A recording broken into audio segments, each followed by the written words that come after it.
Hi, my name is Tabitha. I'm here to help you maybe get a better understanding of Evangelium Vitae, written by Pope John Paul II. It begins, the first chapter, there's 4 chapters. In the very first chapter, it starts out maybe giving us a better idea of the threats to human life in our more modern society.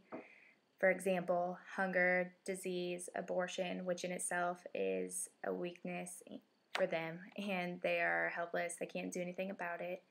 Another one, immoral experimentation, human embryos, euthanasia. They're calling this epidemic, you could say, a culture of death because there's so much going on that us as being Catholics can't really do much about. The moral and criminal injustices are becoming acceptable in our society today. That's just not good. It is said that contraception is the safest mentality against abortion. This, we know as Catholics, is completely false because it is basically you have the same mentality. It's definitely the same thing. Each way, there's a death that we know is going to happen, and we're allowing it and accepting it. Married couples are called to respect life. That's what they're here for. They need to expect and accept the responsibilities of children that they know they are hopefully going to have in the future. We believe freedom from slavery meant the gift of identity. This was a main point I picked out that I thought was understandable and reasonable. It is vital for human life to have interpersonal dialogue. By this it means as humans we need to talk. God made it clear that for us to understand like our religion better, we need to talk to people about it and not keep it inside. It's more understanding for people to talk. And another point that I thought was which I can maybe help understand a little bit more. Fifth commandment, you shall not kill, gives the requirements of the value of life. These requirements are called for new force and requirements.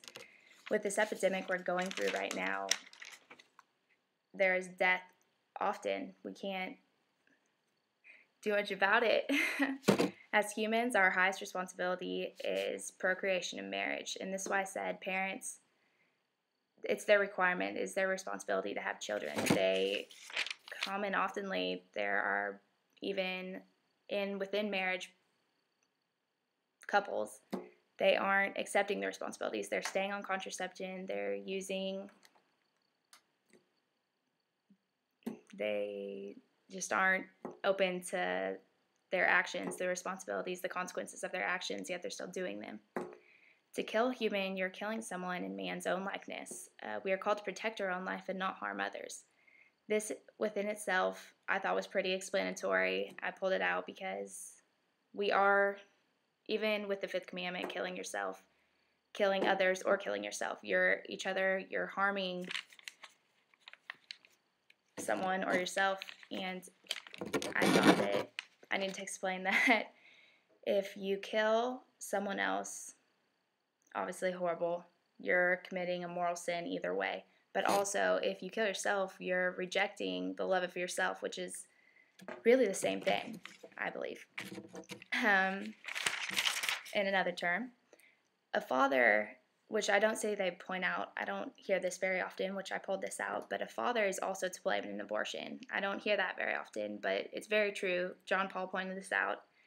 If he's not there to support or anything, or if he's not there to support, or if he also pressures it,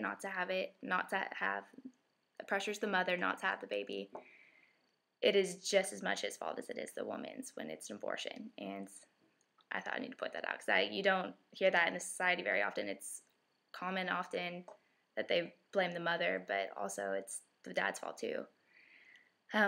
Abortion, believed by whoever, is always a mortal sin, it says. You are killing an innocent human being. I've pointed this out. It is within, Pope John said, the most important because it is becoming so large in our society. Abortion is becoming acceptable. We are having Wichita is opening up an abortion clinic again. It's common. There's so many issues with it, and he brings it up so much because so many people just aren't acceptable with it. Stem cell research is another form. There's just so many things you can talk about. But a huge quote that I would like to talk about, it says, if bloodless means are sufficient to defend human lives against an aggressor and to protect public order and the safety of persons, public authority must limit itself to such means, because they better correspond to the concrete conditions of the common good and are more in conformity to the dignity of the human person.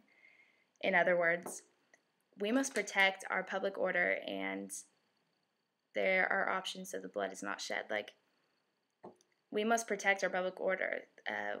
The people going through death penalty, they have the right to repent. They aren't giving the options, and our society feels that they need to do back to them what they have done. But Catholics, that we should not believe that whatsoever. Like, they have the complete right to repent. God forgives anyone under any circumstances. It is morally evil of them to kill them, and they should understand that that's not okay.